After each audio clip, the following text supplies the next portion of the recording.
I'm still in my pajamas and haven't really gotten dressed because last night I finished Crash Into You by McGarry, and I figured I'd do the book review and get it out of the way right away. But Crash Into You is probably the third book in McGarry's kind of like book series that kind of run into each other, but they're not really in a series because they're different characters but have the three same characters. So this is, if you watched my last two book reviews, it was Pushing the Limits, Dare You To, and then Crash Into You.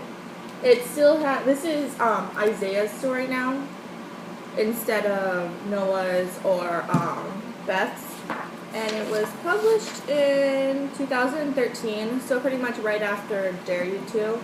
Shortly after that it was published. So it has about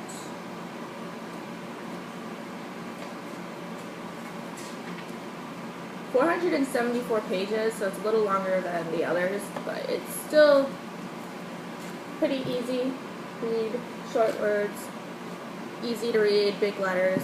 So yeah.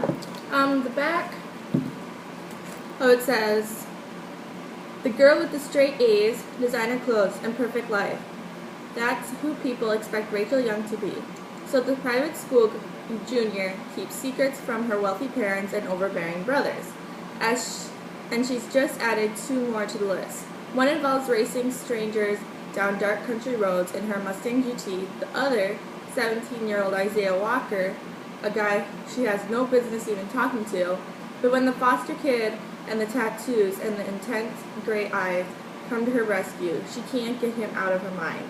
Isaiah has secrets too, about where he lives and how he really feels about Rachel.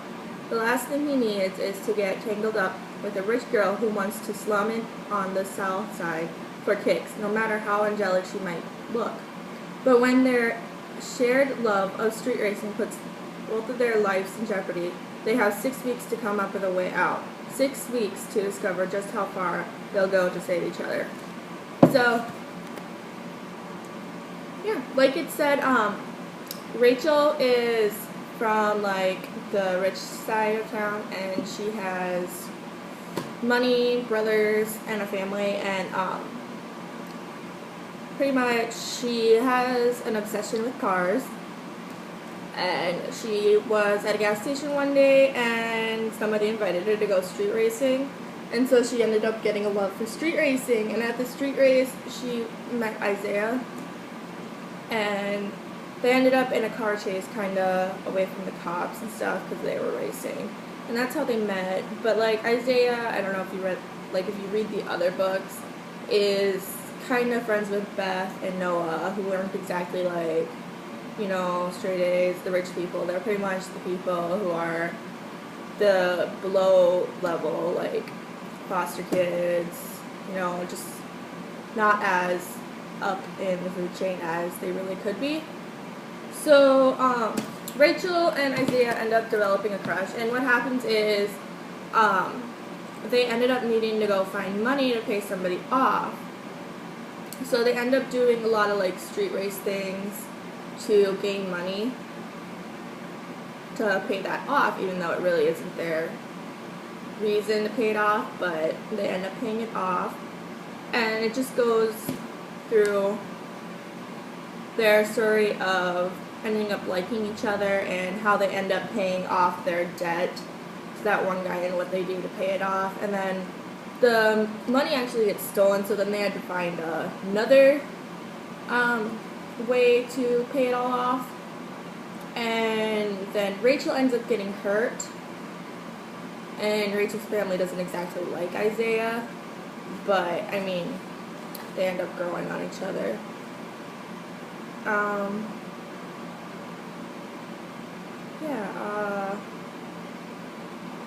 Yes, like the other books, it has a Rachel section and then in a Isaiah section.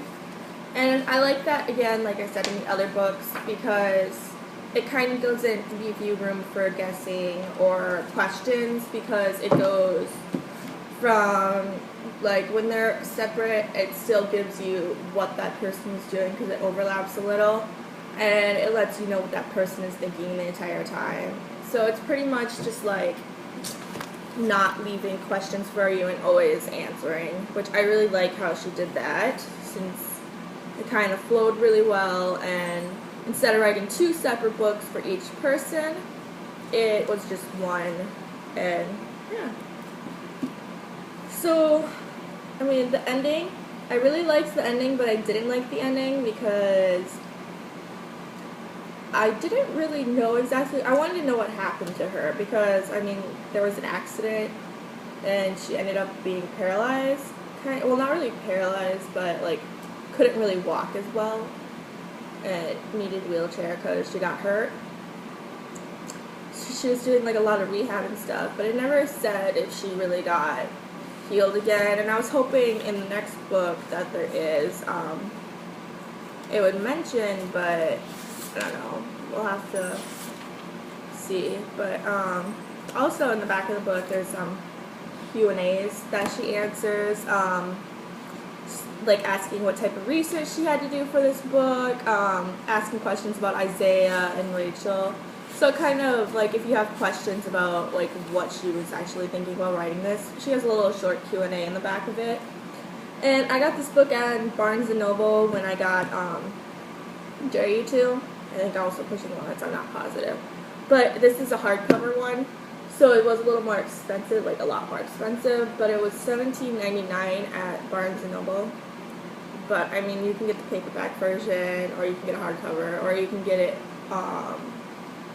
through the library if you really needed to. I'm sure they have it. But, yeah, I got it at Barnes & Noble for $17.99. I liked it. It was also relatable, like, well, okay. I mean, it was relatable to a certain extent. Like, I mean, it's like a love story, kind of, yeah. I mean, this could happen, but, like, I mean, not every day you go racing cars. I mean, I've never met anybody who really goes racing cars, so I guess it couldn't be exactly that much into it. But, Beth is in it a little bit, and so is Noah. I don't know. I think Echo's in it just a little bit, but not very much. I mean, obviously, Beth is still in her relationship, and Noah and Echo are still in their relationship, which you get out of this book. So pretty much, all 3 of the groupies, the Noah, Isaiah, and Beth, all found their love now. So I'd recommend this. I would recommend reading Pushing the Limits, Dare You To, and then Crash Into You, because that's kind of the order it goes. And then there's another one, Take Me On, which I haven't, so. But I really liked it. You can read it. I suggest reading actually all 3 of them in that order, the Pushing the Limits, Dare You To, and Crash Into You, because you'll be a little confused, because it does mention that Beth isn't in it as much, because she is more into her life there. So, I mean, you kind of learn more about Noah and Echo, and also Beth. So, yeah.